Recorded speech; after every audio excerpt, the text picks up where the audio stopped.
26 of the Universal Declaration of Human Rights, 30 articles, begin with the words, everyone or no one.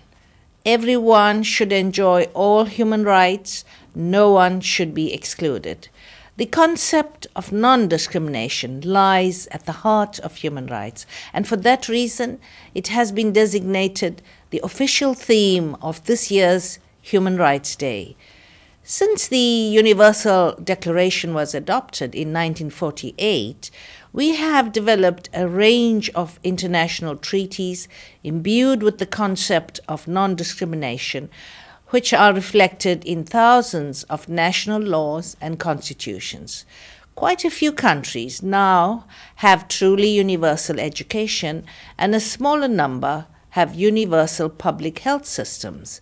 Taken together, all of this marks an extraordinary celebration of humankind's ability and aspiration to create a world of equal opportunity and equal treatment under the law. And many millions of people have benefited as a result. When we embrace diversity, we bring extra richness and depth to our societies. Yet discrimination is still rampant. Women work 2/3 of the world's working hours and produce half of the world's food, yet earn only 10% of the world's income and own less than 1% of the world's property.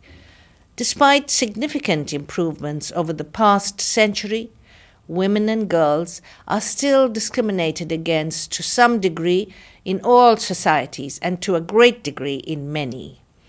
Every day, countless numbers of women are sexually or physically abused, and the vast majority of their abusers go unpunished.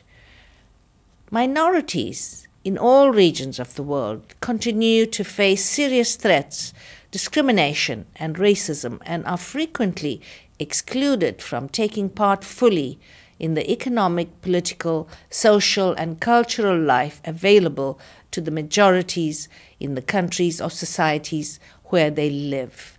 Similar problems face the estimated 370 million indigenous people who make up 5% of the world's population, but 15% of its poorest people.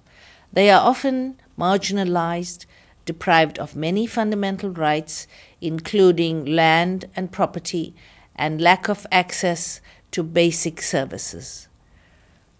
Racial and ethnic discrimination are also to be found all across the planet and remain one of the most dangerous forms of discrimination. Left unchecked or actively fanned, they can all too easily lead to hatred and violence. In certain countries, members of certain groups are restricted in how they can exercise their religion or belief and deprived of their fundamental rights. In extreme cases, such conditions may lead to sectarian violence, killing, and conflict. Stereotyping can lead to stigmatization and isolationism. Refugees and migrants are widely discriminated against, including in rich countries where men, women, and children who have committed no crime are often held in detention for prolonged periods. They are frequently discriminated against by landlords, employers, and state-run authorities, and stereotyped and vilified by some political parties, media organizations, and members of the public.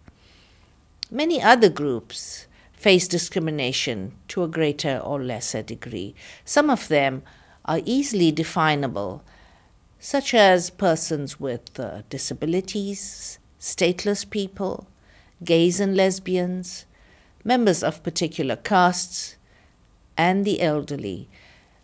Others may span several different groups and find themselves discriminated against on several different levels as a result. Those who are not discriminated against often find it hard to comprehend the suffering and humiliation that discrimination imposes on their fellow individual human beings, nor do they always understand the deeply corrosive effect it has on society at large. Discrimination feeds mistrust, resentment, violence, crime, and insecurity, and makes no economic sense since it reduces productivity.